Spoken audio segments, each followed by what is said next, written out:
ఏంటండి ఒక family matters ఇంత ఓపెన్గా ఎవరో మీకు చెప్పినారని మీరు సరే మీరు క్లోజ్ కాబట్టి నేను కూడా దానికి పెద్ద రియాక్ట్ కావట్లేదు, కానీ అట్లయితే మీరు అడిగిన క్వశ్చన్ మా తమ్ముడిని అడగండి ఫోన్ చేసి, మా తమ్ముడు ఏం సమాధానం చెప్తారో చూడండి. ఇప్పుడే ఫోన్ చేయండి, నాకేం ప్రాబ్లం లేదు. నేను ఫోన్ చేస్తే నేను పరిచయం లేదు కదా, ఒకవేళ నేను పరిచయం ఉండింటే మీరు క్లోజ్ ఉండింటే ఒకటి నేను చెప్తున్నా చూడండి, మా ఇంట్లో ప్రతి ఒక్కరం కూడా చాలా ఇండివిజువల్గా పెరిగినాము. ఎవరి మీద కూడా డిపెండ్గా. మా husband very understanding and very individual person. ప్రతి ఒక్కరిని కూడా చాలా అండర్స్టాండ్ చేసుకొని ముందుకు వెళ్ళడం జరుగుతుంది. ఎందుకంటే తను వచ్చిన బ్యాక్గ్రౌండ్ వేరు, నేను వచ్చిన బ్యాక్గ్రౌండ్ వేరు. తను ఒక న్యూట్రల్ ఫ్యామిలీ నుంచి, యూనిక్ ఫ్యామిలీ నుంచి వచ్చాడు. నేను జాయింట్ ఫ్యామిలీ నుంచి వచ్చాను కాబట్టి జాయింట్ ఫ్యామిలీలో ప్రతి ఒక్కరం కూడా ఒక ఇండివిజువల్ లాగా పెరిగినాము. ప్రతి ఒక్కరికి మాకు ఫ్రీడమ్ మాకు సపరేట్గా ఉంటుంది. సో ఎవరితో ఎట్లా డీల్ చేయాలా, ఎవరితో ఎంత జాగ్రత్తగా ఇది చేయాలా. ఎందుకంటే జాయింట్ ఫ్యామిలీలో ఎక్కడ చిన్న పొరపాటుగా ఒక మాట అటు ఇటు అన్నా ఫ్యామిలీ ప్రాబ్లమ్స్ డెఫినెట్గా వస్తాయి. సో అవన్నీ కూడా గతంలో చూశాడు, తెలుసుకున్నాడు కాబట్టి ఏదైనా మాట్లాడినా కూడా ఏదైనా చెప్పినా కూడా చాలా కేర్ఫుల్గా డీల్ చేస్తాడు. అండ్ ఇన్ఫ్యాక్ట్ నాకన్నా ఎక్కువ మా తమ్ముని స్పాయిల్ చేసేది భార్గవే. స్పాయిల్ చేయడం అంటే ప్యాంపర్ చేస్తాడు, గారాబం.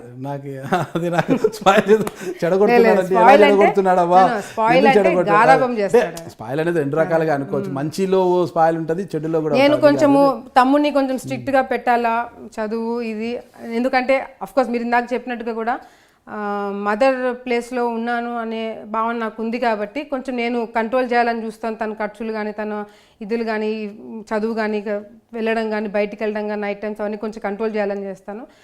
హస్బెండ్ మాత్రం కొంచెం ఫ్రీ హ్యాండ్ ఇస్తుంటాడు. అంటే లేదు ఈ ఏజ్ కదా. బాగా క్లోజ్ ఉంటారా? బాగా క్లోజ్ ఉంటారు. నాకు తెలియకుండా వెనకాల చాలా చేస్తుంటారు. అంటే నాకు తెలియకుండా ఏదైనా పనులు చేయించుకోవడం కానీ, లేకపోతే నేను ఏదైనా వద్దంటే భార్గవ దగ్గరికి వెళ్తాడు, లేకపోతే బ్రహ్మం దగ్గరికి కూడా వెళ్తాడు. అట్లా జరుగుతూ ఉంటాయి ఫ్యామిలీలో. అంతేనా? ఇంకా ఏమైనా చేస్తుంటారా? ఏం లేదు, బావతో ఏమన్నా చెప్తుంటాడు అంటే అన్ని. ఇప్పుడు ఈ మధ్య కొంచెం బాగా క్లోజ్ అవుతున్నారు. మొన్న ట్రిప్ కూడా ముగ్గురం పోయినాము. సో ఇద్దరు బాగా క్లోజ్ అయినారు. అండర్స్టాండింగ్. ట్రిప్ వెళ్ళిన తర్వాత ఇంకా క్లోజ్ పెరిగింది. ఇంకా నన్ను ఎట్లా ఏడిపియాలని ఇద్దరు ప్లాన్ చేస్తుంటారు. అది కూడా ఉంది మళ్ళా బాగా. అక్క కళ్ళల్లో ఆనందం చూడాలి కానీ అక్కని ఏడిపియాలని చూస్తారా? తమ్ముడు ఎక్కడైనా? తమ్ముళ్ళు ఎప్పుడు ఇరిటేటింగ్ ఉంటారు కొన్నిసార్లు. తమ్ముడు అలాగే ఉంటాడా? అబ్బా చాలా అండి, నన్ను బాగా సతాయిస్తాడు. అవునా? అంటే ప్రాంక్స్ ఎక్కువ చేస్తుంటాడు. ఓకే. మీ వారి ఇంటి పేరు మేడం? మీ భార్గవ్ అంటే మీ భర్త భార్గవ్ గారి ఇంటి పేరు ఏంటి? మద్దూర్ భార్గవరామ్ నాయుడు. మద్దూర్ భార్గవరామ్ నాయుడు. Okay madam. మీరు భూమా అఖిలప్రియ గారు. ఒకటే డౌట్ ఉంది, ఇక మీదటి నుంచి ఏంటి, భూమా అనేది ఒక బ్రాండ్ కదా, భూమా అఖిలప్రియగానే మీరు రాజకీయాల్లో ముందుకు పోతారా, లేదంటే మద్దూరు అఖిలప్రియగా ముందుకు పోతారా అన్నది అందరికీ అనుమానంగా ఉంది. దీనికి ఒకసారి నివృత్తి చేయాలి మీరు.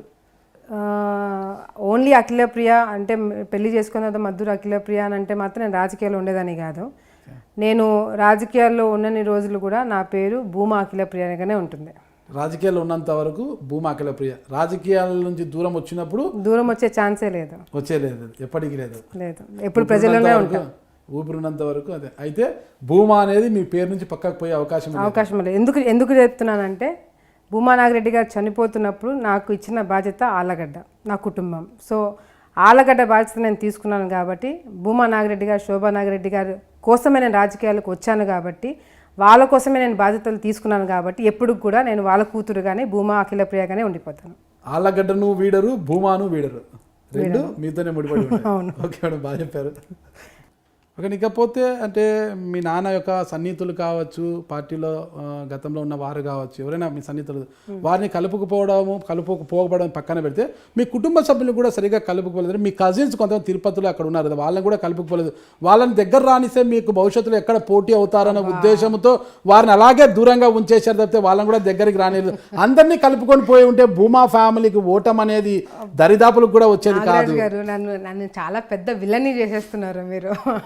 నేనేదో చాలా సింపుల్గా నేను నా పనులు చేసుకుంటూ నేను ఎవరి మీదకి పోకుండా నేను ఇప్పుడైతే అదే ఉంది, అఖిలప్రియ గారు విలన్ అనే ఉంది మార్కెట్లో. ఎందుకు అట్లా? మరి ఆ బ్రాండ్ ఎట్లా తుడిపేసుకుంటారు మీరు అనేది? తుడుపుకోవడం ఎందుకు ఉండని. నేనేమన్నా ఇప్పుడు any publicity is good publicity అంటారు కదా, అనుకోనియండి. నేను ఎందుకు అలా ఉంటే కష్టం కదా మరి. మా నాన్న ఎప్పుడు చెప్పేవాడు any publicity is good publicity అని. అంతేనంటారా? ఇప్పుడు మీరు చెప్పినట్టుగా కూడా నాకు ఫ్యామిలీలో అన్ని ప్రాబ్లమ్స్ ఉండి అంత చేస్తే ఈ ఫ్యామిలీని నేను ఇంత దూరం తీసుకొచ్చేదాన్ని అవకాశం ఉండేది కాదు.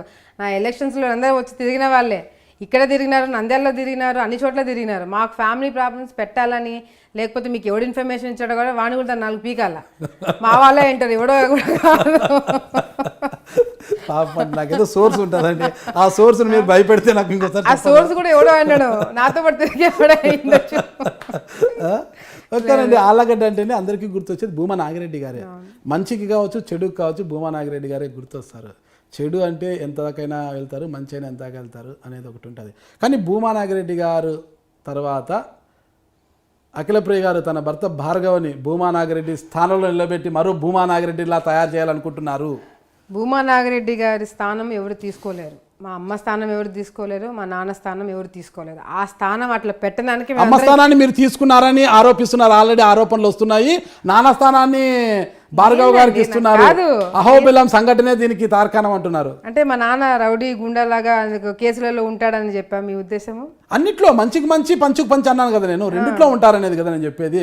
నేను అదే చెప్తున్నాను సార్. ఇప్పుడు నాన్నగారు గుండా కాదు రౌడీ కాదని నేను చెప్పకపోయినా కేసులు మర్డర్ కేసులు అవి ఇవి అందరికి తెలిసిందే. నేను మంచి అని చెప్పలేను, చెడు అని చెప్పలేను, మంచికి మంచి చెడుకు చెడు అని నేను చెప్తున్నా. కేసులు ఉన్న వాళ్ళందరూ చెడ్డవాళ్ళు కాదు, కేసులు లేని వాళ్ళందరూ మంచి వాళ్ళు కాదు. ఇప్పుడు భూమా నాగిరెడ్డి గారు, శోభా నాగిరెడ్డి గారు, మీరు అడిగిన క్వశ్చన్కి భూమా నాగిరెడ్డి గారిని, శోభా నాగిరెడ్డి గారి స్థానము నేను కానీ నా హస్బెండ్ కానీ ఇద్దరం కూడా ఆ స్థానంలో ఉండాలని ప్రయత్నించట్లేదు. వాళ్ళిద్దరి స్థానం అట్లా ఉండడానికి మేమందరం కష్టపడుతున్నాము. మా హస్బెండ్ కానీ, నేను కానీ, నా సిస్టర్ కానీ, మా బ్రదర్ కానీ, మా అక్కలు కానీ, బావలు, అన్నలు, వదినలు, ప్రతి ఒక్కరు కూడా ప్రతి ఒక్క ఎలక్షన్కి వచ్చి వాళ్ళు చేయాల్సిన పనులు కానీ లేకపోతే వాళ్ళ బాధ్యతలు తీసుకోవడం కానీ చేయడం జరిగింది. అది ఇంతవరకు ఎక్కడ కూడా దేవుడి దయ వల్ల ఎక్కడ కూడా ఫ్యామిలీ డిస్టర్బెన్స్ రాదని కూడా నేను మనస్ఫూర్తిగా కోరుకుంటున్నా. అటువంటిది ఏదైనా వాళ్ళకి ఏదైనా కావాలని ఏదైనా డిస్టర్బెన్స్ వచ్చినా కూడా ఫస్ట్ పర్సన్ 4 మెట్లు దిగానే అడ్జస్ట్ అయ్యేది నేను ఉంటాను ఫస్ట్. ఎందుకంటే బాధ్యతలు మా నాన్న కానీ మా అమ్మ కానీ అన్న పిల్లల కోసం ఎంత చేసినారనేది నేను కళ్ళారా చూసిన. మమ్మల్ని ఎట్లా పెంచినారో వాళ్ళని కూడా అట్లే పెంచినారు. ఒకవేళ నిజంగా అంటే ఆ స్థానంలో ఎవరు రాకూడదు, మేమే ఉండాలనే ఆలోచన నాకుంటే నేను భూమా బ్రహ్మానందరెడ్డి గారి పేరుని పెట్టేదాన్ని కాదు, మా సిస్టర్ పేరే పెట్టుకునేదాన్ని. లేకపోతే టికెటే వద్దు నాకు ఎంతో కొంత ఇవ్వండి నేను పోతానని చెప్పి అనేదాన్ని, కానీ మా బ్రదర్ని పెట్టేదాన్ని కాదు. అందరితో కొట్లాడి మా బ్రదర్ని నేను ఒప్పించి, మా బ్రదర్ కూడా ఇంట్రెస్ట్ లేకపోతే ఆయన కూడా ఒప్పించి లేదు నువ్వు ఉండాలి అని చెప్పి పెట్టేదాన్ని కాదు. ఈరోజు నేను ఫ్యామిలీ విషయంలో నేను చాలా క్లారిటీతో ముందుకెళ్తున్నాను. బయట వాళ్ళు కానీ నా పక్కన ఉన్న వాళ్ళు కానీ నాకు వెన్నుపోటు పొడిచే వాళ్ళు కూడా చాలామంది ఫ్యామిలీలో డిస్టర్బెన్స్ పెట్టాలని చూస్తున్నారు. ఈరోజు నా బలం నా ఫ్యామిలీ. నాకు నా తల్లిదండ్రులు లేని తర్వాత నాకు వాళ్ళిద్దరు లేని లోటు ప్రజలు ఎట్లాగో తీరుస్తున్నారు, కార్యకర్తలు ఎట్లాగో తీరుస్తున్నారు. కానీ నాకు ఇంట్లో నాకు తల్లి లేని లోటు, నాకు తండ్రి లేని లోటు తీర్చేది మా అక్కలు, మా అన్నలు, మా బావలే. ఏదేమైనా కూడా భూమా నాగిరెడ్డి కుటుంబానికి ఓటమి వచ్చినా ఓడిపోయినా కూడా మేమున్నంత వరకు భూమా బ్రాండ్ చెరిగిపోదంటూ భార్గవ్ గారు ఇటీవల సంచలన వ్యాఖ్యలు చేశారు. ఆ బ్రాండ్ ఎప్పటికీ ఉంటుందని. అంటే అలా ఏమన్నా మరో భూమా నాగిరెడ్డిలా మారుతారా ఆళ్ళగడ్డలో అనేది ఇక్కడ అందరూ అంటున్నారు. లేదు, చాలా తప్పుగా ప్రొజెక్ట్ అవుతుంది ఇది. మా హస్బెండ్ ఇక్కడికి రావడానికి మెయిన్ రీజన్ నా కోసం. ఎందుకంటే హస్బెండ్ అండ్ వైఫ్ ఇద్దరు పాలిటిక్స్లో ఉంటే అది వేరు. వైఫ్ ఒకటి పాలిటిక్స్లో ఉండి అంటే నాకు మా ఫాదర్ ఉండి మా మదర్ ఉండి నేను రాజకీయాల్లో ఉంటే మా హస్బెండ్ ఇక్కడికి వచ్చి చేయాల్సిన అవసరం ఉండేది కాదు, ఇంతమందితో మాటలు పడాల్సిన అవసరం ఉండేది కాదు, కేసులు పెట్టించుకోవాల్సిన అవసరం కూడా ఉండేది కాదు. కేవలము నేను ఇబ్బంది పడకూడదు, నా కోసము నేను ఒంటరిగా నేను ఇబ్బంది పడకూడదు అని చెప్పి ఒకే ఒక రీజన్ తోటి నాకు సపోర్టింగ్ ఉండాలని తనకున్న నాలెడ్జ్ కానీ తనకున్న స్ట్రెంగ్త్ కానీ తనకున్న ఆలోచనలు కానీ నాకు ప్లస్ అవ్వాలని చెప్పి కోరుకునే మొదటి వ్యక్తి మా హస్బెండ్. ఆ ఒకే ఒక రీజన్ కోసం నా కోసం వచ్చి ఇక్కడ కష్టపడి చేస్తున్నాడే కానీ ఇంకొక రీజన్ లేనని కూడా లేదు. ఆయనకు బిజినెస్లు ఉన్నాయి, ఆయన పని అనుకుంది, ఆయన చదువు ఉంది, ఆయన బ్యాక్గ్రౌండ్ అనుకుంది, వాళ్ళు వెల్ సెటిల్డ్ హైదరాబాద్లో వాళ్ళకి కావాల్సిన వాళ్ళకు ఉన్నాయి. ఇక్కడికి వచ్చి కేసులు పెట్టించుకోవాల్సిన అవసరం మా ఆయనకి లేదు. ఇక్కడికి రావడానికి మెయిన్ కారణం ఏంటంటే మా హస్బెండ్కి మా ఫాదర్ మీద చాలా అఫెక్షన్ ఉంది. అండ్ ఇన్ఫ్యాక్ట్ చనిపోక ముందు మా ఫాదర్తో బాగా ఇంటరాక్ట్ అవ్వడంతో మామ అత్త ఇద్దరు లేరు, నాకు ఆ లోటు ఉంది. ఆయన చివరిగా చెప్పిన మాట ఫ్యామిలీ అంటే ఎంత ఇంపార్టెంటో ఆయనకి నేను చూడడం జరిగింది. ఆయన చనిపోయినాడు అనే ఒక ఉద్దేశంతో రావడం జరిగింది. భూమా నాగిరెడ్డి గారు చనిపోకముందే మీ భర్త గారితో బాగా పరిచయం ఉండేదా? పరిచయం అంటే ఇద్దరు బిజినెస్లు చేశారు, ఇద్దరు కలిసి. ఓకే, కలిసి బిజినెస్ కలిసి బిజినెస్ లో ఇన్వెస్ట్ చేశారు. సో అట్లా ఆ సందర్భంలో ఏమన్నా మిమ్మల్ని చూసి ఆయన అట్రాక్ట్ అయ్యారా? లేదు, మేమిద్దరం ఫ్రెండ్స్. యాక్చువల్ గా మీరిద్దరు ఫ్రెండ్స్? మేమిద్దరం ఫ్రెండ్స్. మీరిద్దరు ఎక్కడ ఫ్రెండ్స్? మేము యాక్చువల్ కామన్ ఫ్రెండ్స్. మా కామన్ ఫ్రెండ్ ఒక అమ్మాయి ఉంది. ఆ అమ్మాయి ద్వారా మేము ఒక చాలా ఇయర్స్ నుంచి తెలుసు అంతే. తర్వాత డాడీతో బిజినెస్లో ఎంటర్ అయిన తర్వాత నుంచి పరిచయం పెరిగింది. ఏజ్ ఫ్యాక్టర్ చాలా ఉంటుంది కదా, అంత ఏజ్ ఫ్యాక్టర్ ఉన్నప్పుడు డాడీతో బిజినెస్ డాడీతో బిజినెస్ చేయడం అంటే ఒక మా హస్బెండ్ వాళ్ళ ఫాదర్కి నాన్నకి పరిచయాలు ఉన్నాయి అప్పట్లో. సో అట్లా మా మామయ్య గారు చెప్పడంతో భార్గవ్ హాంకాంగ్ నుంచి వచ్చిన తర్వాత ఏదో బిజినెస్లో ఇన్వెస్ట్ చేయాలన్న ఉద్దేశంతో కామన్గా మాట్లాడుతున్నప్పుడు ఇట్లా భూమా నాగిరెడ్డి గారు ఈ విధంగా ఇన్వెస్ట్ చేయాలనుకుంటున్నారు, ఒక వ్యక్తి ఉండి చూసుకోవడానికి బిజినెస్ అంతా కావాలి అని చెప్పినప్పుడు మా డాడీ మా మామయ్య ఫ్రెండ్స్ అవ్వడంతో అట్లా మా హస్బెండ్ ఇన్వాల్వ్ అయినారు. సో అట్లా మా నాన్న తెలుసు అనమాట. అంటే ముందు నుంచి మీ హస్బెండ్ గారికి మీకు పరిచయం ఉంది? ఉంది. నేను ఐ థింక్ 10th ఆ టైం నుంచే ఉంది, కామన్ ఫ్రెండ్స్. నాకు తెలిసి ఒక చిన్న ప్రశ్న అడుగుతాను మేడం, చెప్పండి. మీకు నచ్చితే సమాధానం చెప్పండి, ఒకవేళ నచ్చకపోతే నేను ఇంటర్వ్యూలో డిలీట్ చేస్తాను. ఖచ్చితంగా ఈ ఇంటర్వ్యూలో నేను డిలీట్ చేస్తాను. ఓకేనా? చెప్పండి. ఓకే, మీ హస్బెండ్ గారు మీకు కామన్ ఫ్రెండ్. ఓకే, బాగానే ఉంది.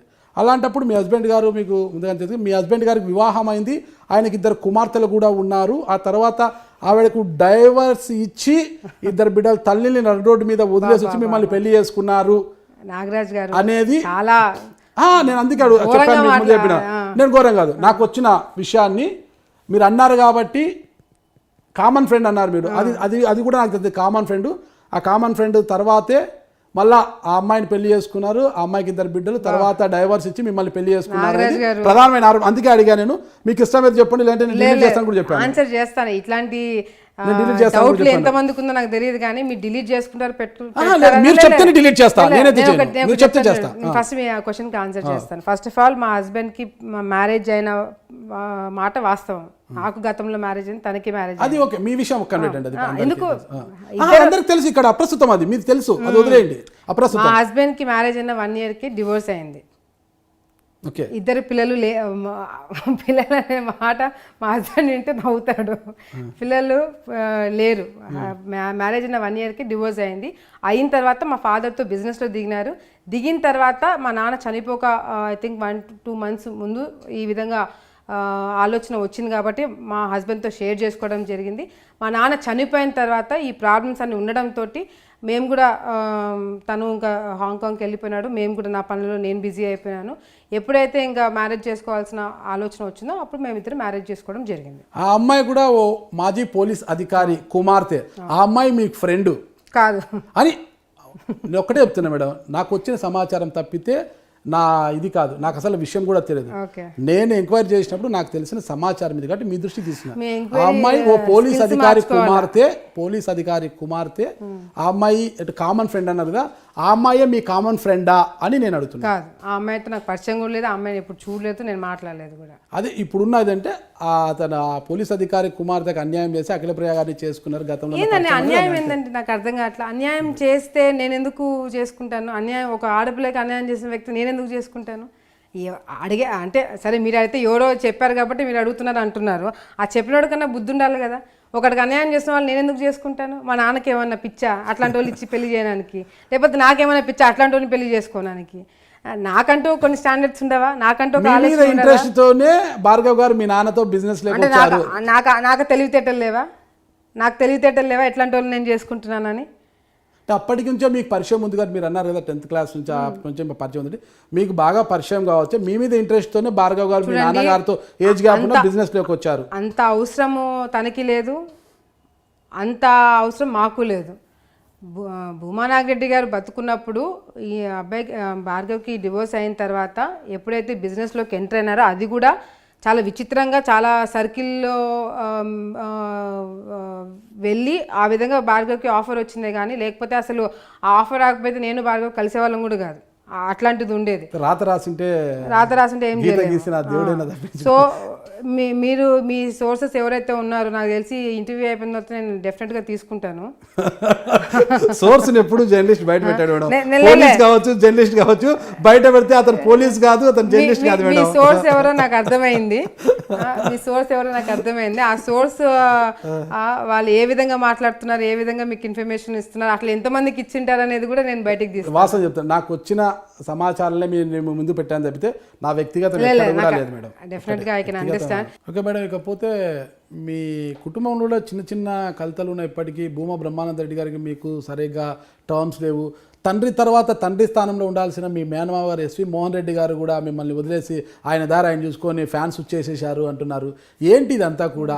నేనే అడుగుతున్నా మిమ్మల్ని, ఏంటి ఇదంతా నాగరాజు గారు? సరే, నాకు పడని వాళ్ళ లిస్ట్ అంతా చెప్పిన, ఎవరితో పడుతుంది అదన్నా చెప్పండి. ఇప్పుడు అఖిల ప్రియ గారికి భార్గవ్ గారితో తప్పితే ఎవరితో పడ్డం లేదు. భార్గవ్ గారు ఆయన ప్రపంచం అంతే, వేరే ప్రపంచం ఆవిడకి లేదు అంటున్నారు. సరే, సంతోషం. అట్లీస్ట్ మా హస్బెండ్ తో నాకు పెట్టినారు, లేకపోతే మా హస్బెండ్ తో కూడా పడట్లేదు. ఆయనతో మాత్రం సఖ్యతగా ఉంటారు, మిగతా వాళ్ళతో కూడా శత్రువుగా భావిస్తున్నారు. తండ్రి స్థానంలో ఉండాల్సిన ఎస్వి మోహన్ రెడ్డి గారు కూడా ఆమెను లేడని ఎందుకు అనుకుంటున్నారు? ఫ్యాన్స్ వచ్చేసాడు అంటున్నారు కదా. ఇప్పుడు పార్టీలో ఆయన ఇప్పుడు రాజకీయంగా ఆయన ఒక స్టెప్ తీసుకున్నాడు. రాజకీయంగా ఆయనకి ఒక క్యాడర్ ఉంది. ఆయన చూసుకోవాల్సిన ఆయన స్టెప్ తీసుకున్నాడంటే ఆయన కార్యకర్తలకు కానీ, ఆయన ప్రజలకు కానీ, ఆయన చేసిన వాళ్ళకి కానీ మంచి జరగాలని ఒక ఉద్దేశంతో ఆయన ఒక స్టెప్ తీసుకున్నాడు. మేము ఇక్కడ ఉండిపోయినాము. సరే, ఆయన స్టెప్ తీసుకోవడం వల్ల ఫ్యామిలీలో మాకు ఎందుకు ప్రాబ్లమ్స్ వస్తాయి? ఆయన అదే పొజిషన్లో ఉంటాడు, మాకు ఏదైనా మంచి కావాలని ఆయన కోరుకుంటాడు. మేము పెళ్ళిళ్ళకి మీట్ అవుతాం, పబ్బాలకి మీట్ అవుతాము, ఏదైనా హైదరాబాద్లో ఉండే ఇళ్ళ కాడికి పోయి కూర్చొని మాట్లాడుకుంటాము. ఇవన్నీ ఇది రాజకీయం ఒక డెసిషన్ ఫ్యామిలీ మ్యాటర్స్లో ఎఫెక్ట్ కాదు. ఫస్ట్ ఆఫ్ ఆల్ అది ఎస్వి మోహన్ రెడ్డి గారికి మాకు ఎటువంటి ప్రాబ్లమ్స్ లేవు. నాకు ఇంకా మేనమామ నాకు నా తండ్రి స్థానంలో ఉన్నాడు, ఏం ప్రాబ్లమ్స్ లేవు. దయచేసి అది ఆ లెవెల్కి తీసుకెళ్ళకూడదు. ఇంకోటి బ్రహ్మానందరెడ్డి గారికి నాకు డిఫరెన్సెస్ వచ్చేంత సీనే లేదు, ఛాన్స్ లేదు. వాళ్ళ జేజమ్మలు దిగి రావాలి, నాకు బ్రహ్మంకి మధ్యలో పెట్టాలి. బ్రహ్మం మీ అన్న కదా అన్న, మీరు బ్రహ్మం అని బాగా ముద్దుగా పిలుస్తుంటారు. నాకు మా అన్నకి 1.5 year 2 years డిఫరెన్స్. ఎంత తేడా? పెద్దే కదా. అన్న అన్ని అంటాను. సో నాకు బ్రహ్మంకి కానీ నాకు మా సిస్టర్ అన్ని అంటారు. ఒరే అంటారు ఎప్పుడైనా? అంటారా? అంటే మా ఇద్దరికి అంత చనువు ఉంది. ఓకే, అంత చనువు ఉంది. మా అన్న అంటే చిన్నప్పటి నుంచి నన్ను బాగా చూసుకున్నాడు. మా మదర్ ఫాదర్ బిజీగా ఉన్న టైంలో కానీ మమ్మల్ని బాగా. బ్రహ్మానంద గారు పాపం కొంత మిల్క్ బాయ్ లాగా ఉంటారు, మీలాగా కొద్దిగా